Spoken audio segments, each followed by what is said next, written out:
The Scholar Gipsy.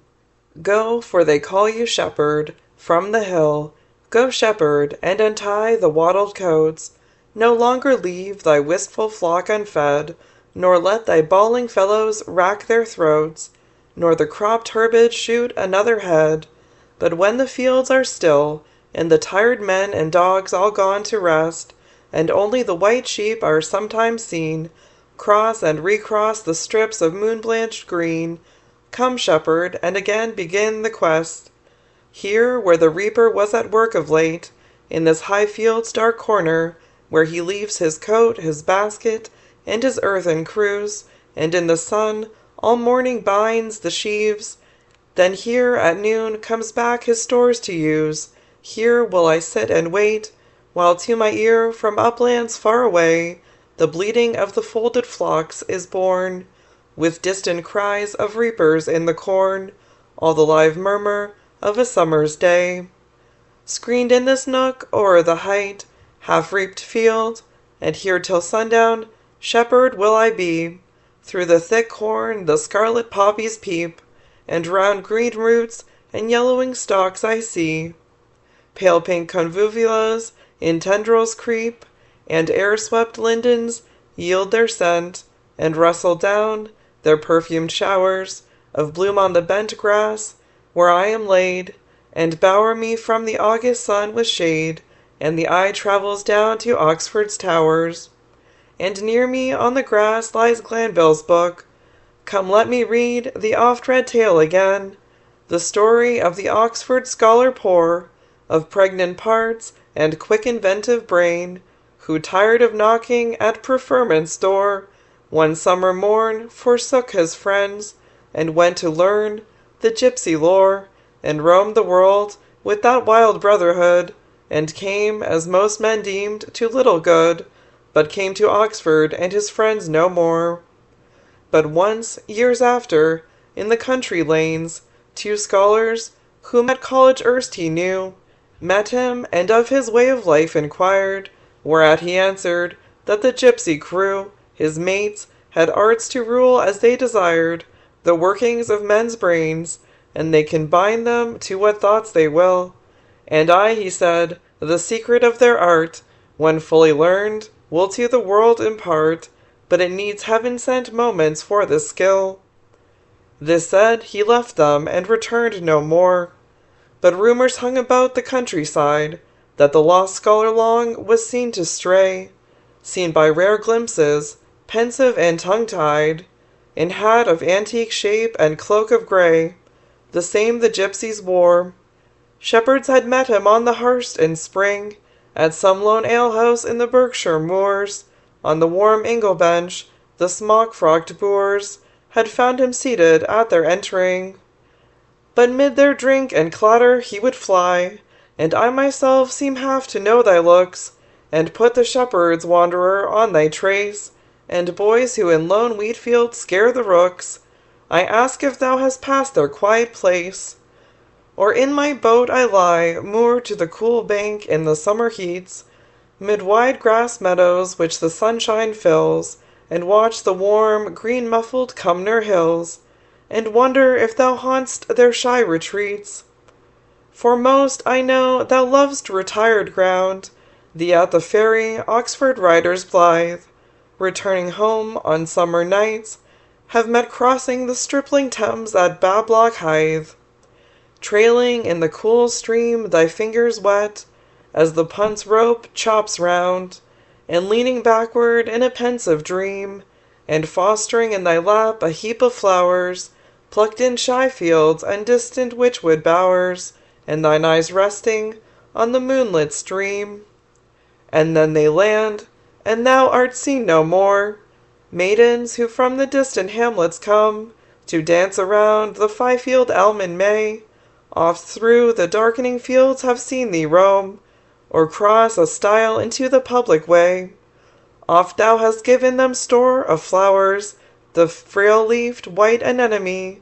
dark bluebells drenched with dews of summer eves, and purple orchises with spotted leaves, but none hath words she can report of thee.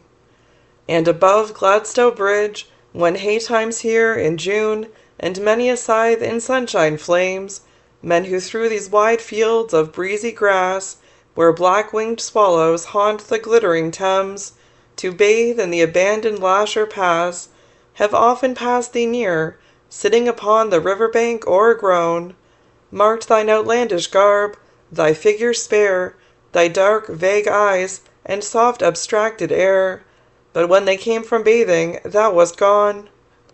At some lone homestead in the Cumnor hills, where at her open door the housewife darns, thou hast been seen, or hanging on a gate, to watch the threshers in the mossy barns. Children who early range these slopes and late, for cresses from the rills, have known thee eyeing, all an April day, the springing pastures and the feeding kine, and marked thee, when the stars come out and shine, through the long dewy grass move slow away. In autumn, on the skirts of Bagley Wood, where most the gypsies by the turf-edged way pitch their smoked tents, and every bush you see, with scarlet patches tagged and shreds of grey. Above the forest ground called Thessaly, the blackbird picking food, sees thee, nor stops his meal, nor fears at all, so often has he known thee pass him stray, wrapped, twirling in thy hand a withered spray, and waiting for the spark from heaven to fall. And once in winter on the causeway chill, where home through flooded fields foot-travellers go, have I not passed thee on the wooden bridge, wrapped in thy cloak and battling with the snow, thy face towered Hinksey and its wintry ridge,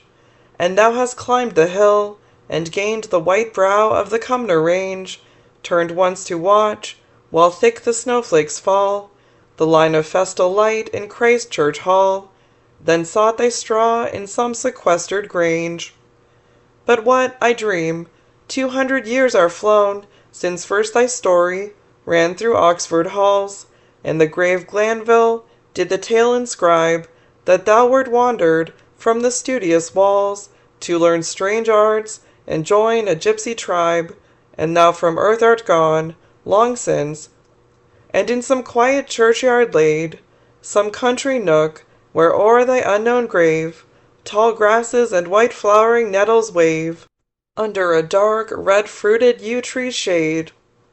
No, no, thou hast not felt the lapse of hours, for what wears out the life of mortal men? 'Tis from that change to change their being rolls, 'tis that repeated shocks again,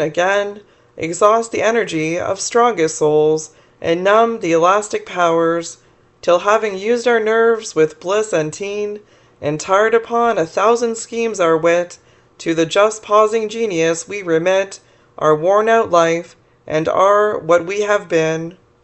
Thou hast not lived, why shouldst thou perish so? Thou hadst one aim, one business, one desire, else wert thou long since numbered with the dead, else had thou spent, like other men, thy fire. The generations of thy peers are fled, and we ourselves shall go, but thou possessest an immortal lot, and we imagine thee exempt from age, and living as thou liv'st on Glanville's page, because thou hadst what we, alas, have not. For early didst thou leave the world, with powers fresh, undiverted to the world without, firm to their mark, not spent on other things, free from the sick fatigue, the languid doubt, which much to have tried, and much been baffled, brings. O life unlike to ours, who fluctuate idly without term or scope, of whom each strives, nor knows for what he strives, and each half lives 100 different lives, who wait like thee, but not like thee, in hope. Thou waitest for the spark from heaven, and we, light half-believers of our casual creeds, who never deeply felt, nor clearly willed, whose insight never has borne fruit in deeds, whose vague resolves never have been fulfilled, for whom each year we see breeds new beginnings, disappointments new, who hesitate and falter life away, and lose tomorrow the ground won today. Ah, do not we, wanderer, await it too? Yes, we await it, but it still delays, and then we suffer, and amongst us one, who most has suffered, takes dejectedly his seat upon the intellectual throne, and all his store of sad experience he lays bare of wretched days, tells us his misery's birth and growth and signs, and how the dying spark of hope was fed, and how the breast was soothed, and how the head, and all his hourly varied anodynes. This for our wisest, and we others pine, and wish the long unhappy dream would end, and waive all claim to bliss, and try to bear, with close-lipped patience for our only friend, sad patience, too near neighbor to despair. But none has hope like thine. Thou through the fields and through the woods dost stray, roaming the countryside a truant boy, nursing thy project in unclouded joy, and every doubt long blown by time away. O born in days when wits were fresh and clear, and life ran gaily as the sparkling Thames, before this strange disease of modern life, with its sick hurry, its divided aims, its heads o'ertaxed, its palsied hearts, was rife. Fly hence, our contact fear. Still fly, plunge deeper in the bowering wood. Averse as Dido did with gesture stern, from her false friend's approach in Hades turn. Wave us away, and keep thy solitude, still nursing the unconquerable hope, still clutching the inviolable shade, with a free onward impulse brushing through, by night, the silvered branches of the glade, far on the forest skirts, where none pursue. On some mild pastoral slope, emerge, and resting on the moonlight pales, freshen thy flowers, as in former years, with dew, or listen with enchanted ears, from the dark dingles to the nightingales. But fly our paths, our feverish contact fly, for strong the infection of our mental strife, which though it gives no bliss, yet spoils for rest, and we should win thee from thine own fair life, like us distracted, and like us unblest. Soon, soon thy cheer would die, thy hopes grow timorous, and unfixed thy powers, and thy clear aims be cross and shifting made, and then thy glad perennial youth would fade, and grow old at last, and die like ours. Then fly our greetings, fly our speech and smiles, as some grave Tyrian trader from the sea descried at sunrise an emerging prow, lifting the cool-haired creeper stealthily, the fringes of a southward-facing brow, among the Aegean isles, and saw the merry Grecian coaster come, freighted with amber grapes and Chian wine, green bursting figs and tunnies steeped in brine, and knew the intruders on his ancient home, the young light-hearted masters of the waves, and snatched his rudder, and shook out more sail, and day and night held on indignantly, o'er the blue midland waters with the gale, betwixt the Sirtes and soft Sicily, to where the Atlantic raves outside the western straits, and unbent sails there, where down cloudy cliffs, through sheets of foam, shy traffickers, the dark Tiberians come, and on the beach undid his corded bales.